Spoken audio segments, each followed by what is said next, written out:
name's Brooke and I'm an obstetrician and gynaecologist, and you might have found me through my blog, The OBGYN Mum. So I'm really excited that I am here today with Claire. So tell us about yourself, Claire. Hi, I'm Claire. I'm a women's health physiotherapist, so caring for women during and after pregnancy. On Instagram I'm Claire Born Physio, and yeah, just really passionate about helping women at any point in their journey.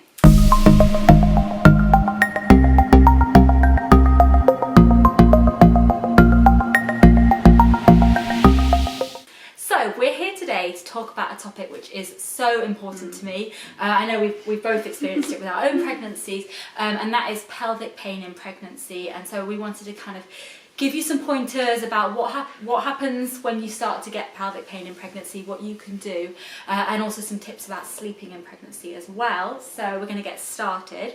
So first of all, Claire, can you tell us a bit about who might be at risk of getting pelvic pain in pregnancy? Yeah, so really any of us can get pelvic pain. About 1 in 5 women in pregnancy will get an element of pelvic pain. So when we're talking about pelvic pain, we're really talking about pain anywhere in the pelvis. So if I just bring in my little friend, the pelvis. So this is the front of your pelvis, the pubic bone. So you might feel it there, or you may feel it, this is the sacrum and this is the pelvis. So you might feel it in the very much the lower back.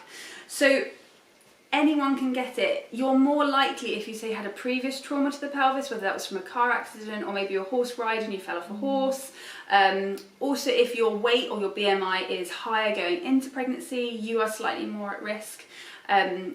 As you go on with more pregnancies, mainly because as mums, we don't really have as much time to do exercise. Absolutely, so yeah. you kind of really strong maybe when you went into your first pregnancy, then you go into a second one, you've not had time to kind of get strong again, so your body's just not in the best position, your glutes maybe aren't as strong, your tummy's not as strong, so your pelvis is just more at risk. So generally those are the women that we'd see coming through, but I had it in my first pregnancy. I had it in my first pregnancy, and then much earlier second time round. So. And I was told that's probably because I didn't fix the problems maybe that I had that time. So yeah, that kind of answers my next question. Is like, if I've had it before, is it likely to come back again? So it's really interesting. I'd say generally yes, as we've kind of covered. However, interestingly, sometimes women, if they've had it in a first pregnancy, because they're so worried about getting it again, they probably see, I get women coming to see me before a pregnancy, so they're like, I want to get pregnant maybe in 6 months' time, but I want to prevent. So we deal with those things beforehand, or they get a referral much earlier on, so they're very aware of it. Because I think in first pregnancies, you just don't even necessarily know. No. You might get to 35 weeks, you're like, oh, I'm really struggling now, but you may not then get a referral in time. That's exactly what happened to me. There you go. 36 weeks, I realised I was in agony, and they said, there's just, you won't get seen in time. And so I think that's the thing. I think you're more proactive sometimes in a second or third pregnancy. So it can go either way. And I've had women who come and they actually sail through a second pregnancy because they've been so proactive. But I think that really shows that actually quick help is necessary. Yeah. Being proactive and preventative is the best thing you can do, and that there is help out there. You know, it's not just like you're pregnant, you've got back pain, you've got pelvic pain, crack on. There is help, and actually the earlier we see you, the earlier we can help. The earlier you get help, or you just follow the advice that we're going to be talking about in vlogs, then that's going to help you massively. So I often get asked, by women who are really worried about thinking about the next pregnancy. I was completely debilitated, I was using crutches by the end. Is there, am I going to get it again? And I guess the advice, like you were saying, is just thinking about the state you are when you go into pregnancy is going to determine whether or not you get it. So if you can optimise that before you're even pregnant or at the start, then you may reduce the likelihood that you're going to have it. And I think remembering that actually something that may have happened 5 years ago is actually relevant in pregnancy, because it can be like, well, I haven't done anything now, why am I getting this now? But actually it could have been from a long time ago. And the only other thing that we haven't mentioned is if you have an existing condition like a hypermobility disorder condition, when we're all on the spectrum somewhere, I'm slightly more hypermobile than someone else, which is maybe why I have had some more problems.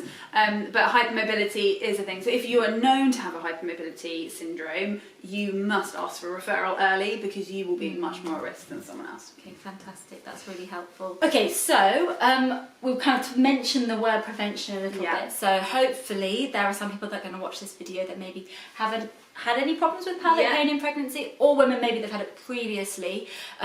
So I guess my question is, what can we do to prevent pelvic pain in pregnancy? So I think staying fit and staying active. We often what we do is we're maybe really into fitness beforehand, and then we fall pregnant and we don't know what to do, so then we kind of stop everything, and then if you think about any muscle group, if we stop exercising, it's going to weaken. So a big thing is keeping our glutes, so our bottom really strong. In pregnancy, because of postural changes, the glutes naturally switch off, but they are one of your biggest muscles that provide support to the pelvis.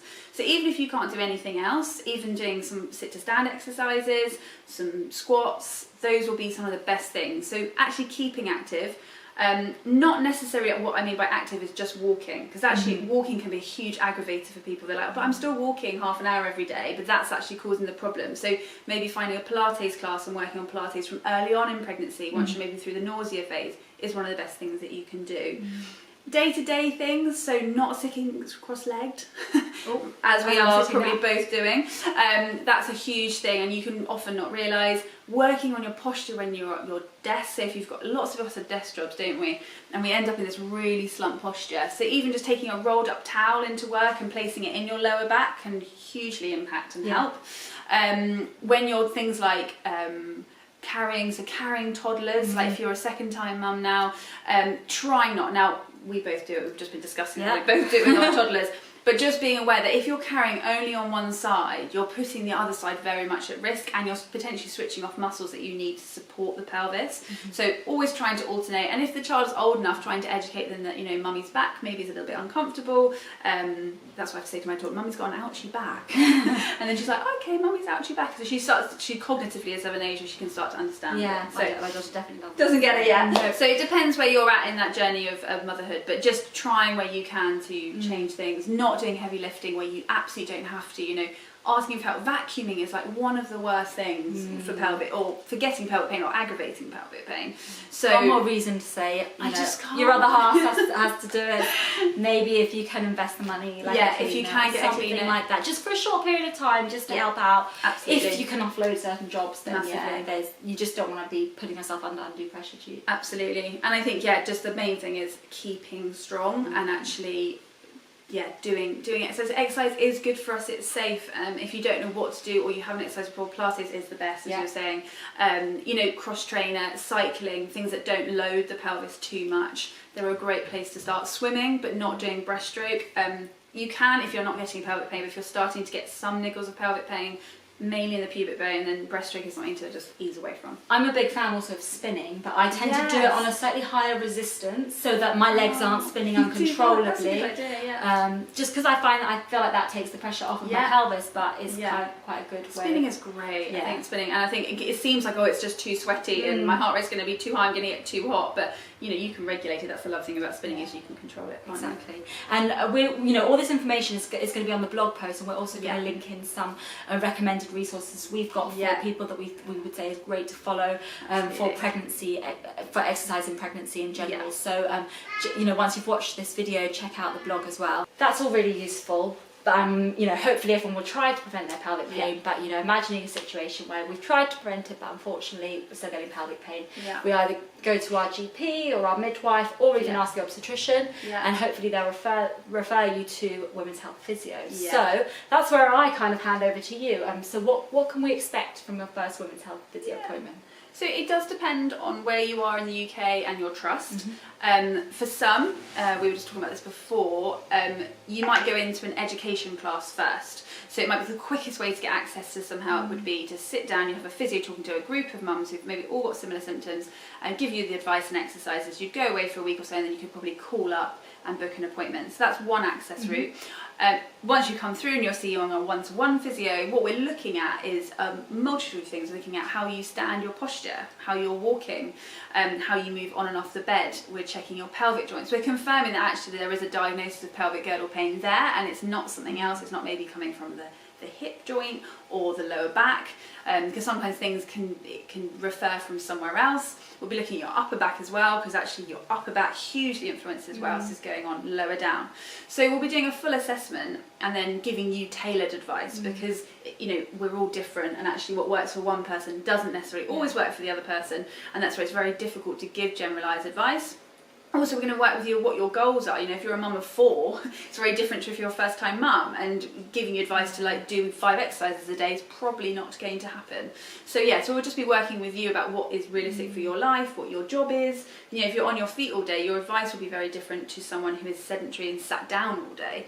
So it's very much tailored. So that's where I think a one-to-one appointment can be so beneficial. Yeah, I mean, I remember my first appointment and it was an hour long, whereas my other ones were probably like 30 minutes. Yeah, half hour. Yeah. And it was really in detail of just looking at me and looking at all my joints and my muscles. And that's what's so amazing about if you do get to see a women's health physio, just understanding that as much as we can give kind of general exercises, that's a really personalised service, and making sure that, you know, that your physio understands your body and your exact problem, which might be a combination of things, might not just be a straightforward thing. So that's why it is really useful if you need it, and if the pain is bad enough, and you know, we try all the basic measures, it doesn't work. If you can get an appointment like that, it can be brilliant. You know, really. And some places might refer you into like hydrotherapy. So if you've got really severe pain, some places, especially I'm aware of London, have got hydrotherapy pools. So that might be, or they'll give you tips of what to do in your own swimming pool.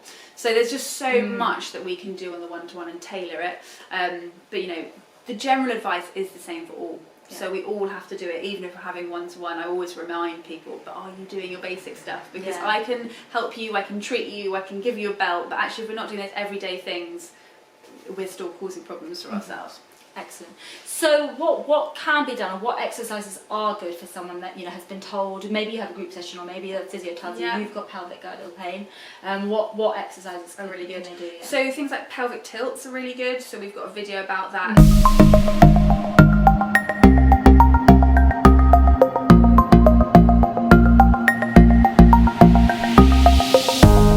Regularly you can do them on a ball, you can do them in sitting, you can do them vaguely in standing. They help you with your posture, so they're really beneficial.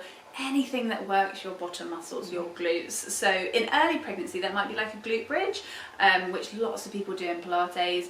But later on, as we say, doing a sit to stand from a chair. I love resistance bands. So we've got a picture with resistance bands, just popping it just above the knees to kind of get your glutes firing as much as possible.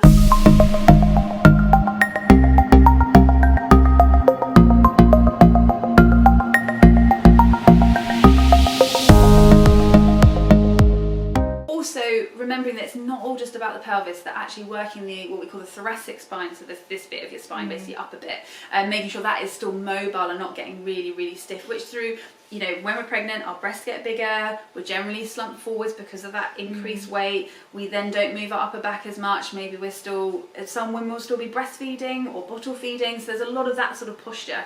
So opening up the chest, working on some of the exercises that we're going to show you through kind of thoracic mobility is hugely beneficial as well.